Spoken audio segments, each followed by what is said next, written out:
اب میں بابا کے ساتھ جنات کے حوالے سے کافی جگہ جانے لگا تھا. کافی لوگ مجھے پہچاننے بھی لگے تھے اور ہر کوئی مجھے خود بلاتا تھا. اسی طرح ایک نئے گھر میں ایک فیملی شفٹ ہوتی ہے.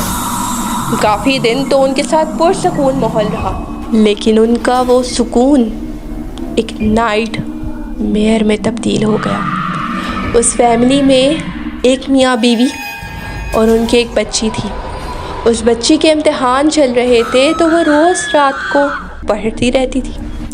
اسی طرح وہ رات کو پڑھ ہی رہی تھی کہ اس کو پتہ ہی نہیں چلا اور رات کے 3 بج گئے. رات کو 3 بج رہے تھے اور چھت پہ سے آوازیں آنا شروع ہو گئیں. وہ آوازیں کسی کے چلنے کی تھیں. پہلے تو اس بچی نے ان آوازوں کو اگنور کیا، لیکن پھر وہ آوازیں دوڑنے میں تبدیل ہو گئیں. اتنی زور زور سے وہ آوازیں اس کے کانوں میں آ رہی تھیں کہ وہ پریشان ہو گئی کہ چھت پہ آخر ہے کون. وہ اپنے بیڈ سے اتری، اپنی چھت پہ گئی. جیسے ہی اس نے دروازہ کھولا وہ کیا دیکھتی ہے کہ چھت پہ تو کوئی ہے ہی نہیں.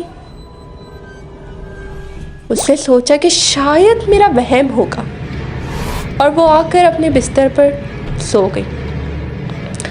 اگلے دن پھر وہ پڑھ رہی تھی، لیکن اس دفعہ چھت پہ سے نہیں بلکہ ان کے نیچے والے فلور سے آوازیں آنے لگیں. اس نے پھر ان آوازوں کو اگنور کیا اور سوچا کہ شاید نیند نہ پوری ہونے کی وجہ سے میرے ساتھ یہ سب ہو رہا ہے. وہ نیچے گئی اور اپنے لیے کافی بنانے لگی. کافی بنا کر وہ اوپر ہی آ رہی تھی کہ ڈائننگ ٹیبل کے پاس اسے کوئی کھڑا ہوا دکھا. وہ بہت زیادہ ڈر گئی اور جیسے ہی پیچھے مڑی کسی نے زور سے اس کرسی کو اٹھایا اور زمین پہ دے مارا. وہ چلاتی ہوئی بھاگتی ہوئی اوپر آئی اور اپنے والدین کو اٹھایا. والدین سے کہتی ہے کہ امی ابو اٹھے. نیچے میں نے بہت خطرناک منظر دیکھا ہے. نیچے کسی نے کرسی کو اتنا اونچا اٹھا کے اتنی زور سے ٹپک مارا. اس کے ماں باپ نے کہا کہ شاید تمہارا کوئی وہم ہوگا، تمہاری نیند نہیں پوری ہوئی اس لیے یہ سب ہو رہا ہے. جاؤ اور اپنے بستر پہ جا کر آرام سے سو جاؤ. وہ بچی اپنے کمرے میں جا کر سو جاتی ہے اور جب صبح اٹھتی ہے تو اس کو بہت تیز بخار ہوتا ہے. اب اس کی والدہ کو گھر کا سارا کام خود ہی کرنا پڑتا ہے.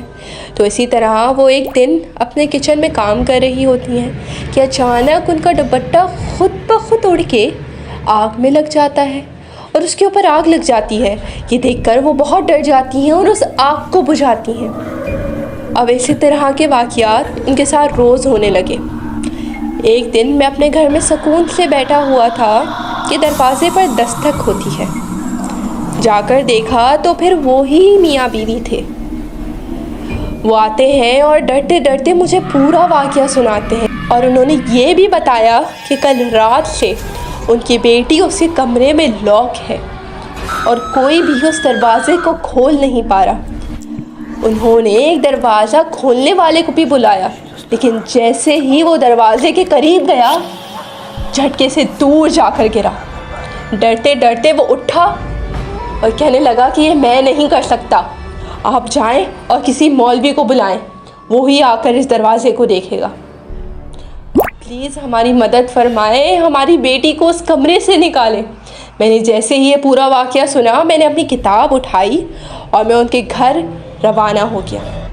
میں جیسے ہی ان کے گھر کے دروازے پر قدم رکھتا ہوں میں کیا دیکھتا ہوں کہ اس بچی کے کمرے کے دروازے پر ایک جن کھڑا ہے. میں اندر جا کر اس سے کہتا ہوں کہ تم یہاں کیوں آئے ہو؟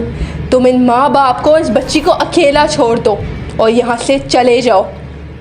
وہ جن مجھے حیرانی سے دیکھ رہا تھا اور مجھ سے کہتا ہے کہ تم کون ہو بھائی؟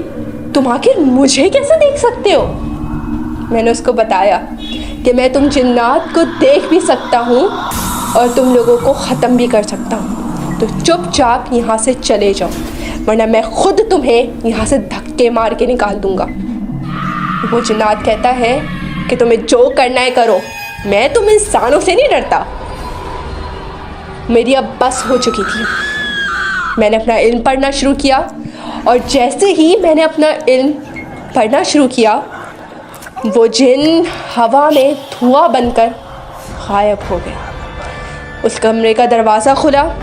وہ بچی بھاگتی ہوئی اپنے ماں باپ کے پاس آئی اور ان سے لپٹ کر رونے لگی. انہوں نے میرا شکریہ ادا کیا اور یہ دیکھ کر مجھے بہت خوشی ہوئی کہ آخر میں بھی کسی کے کام آئی.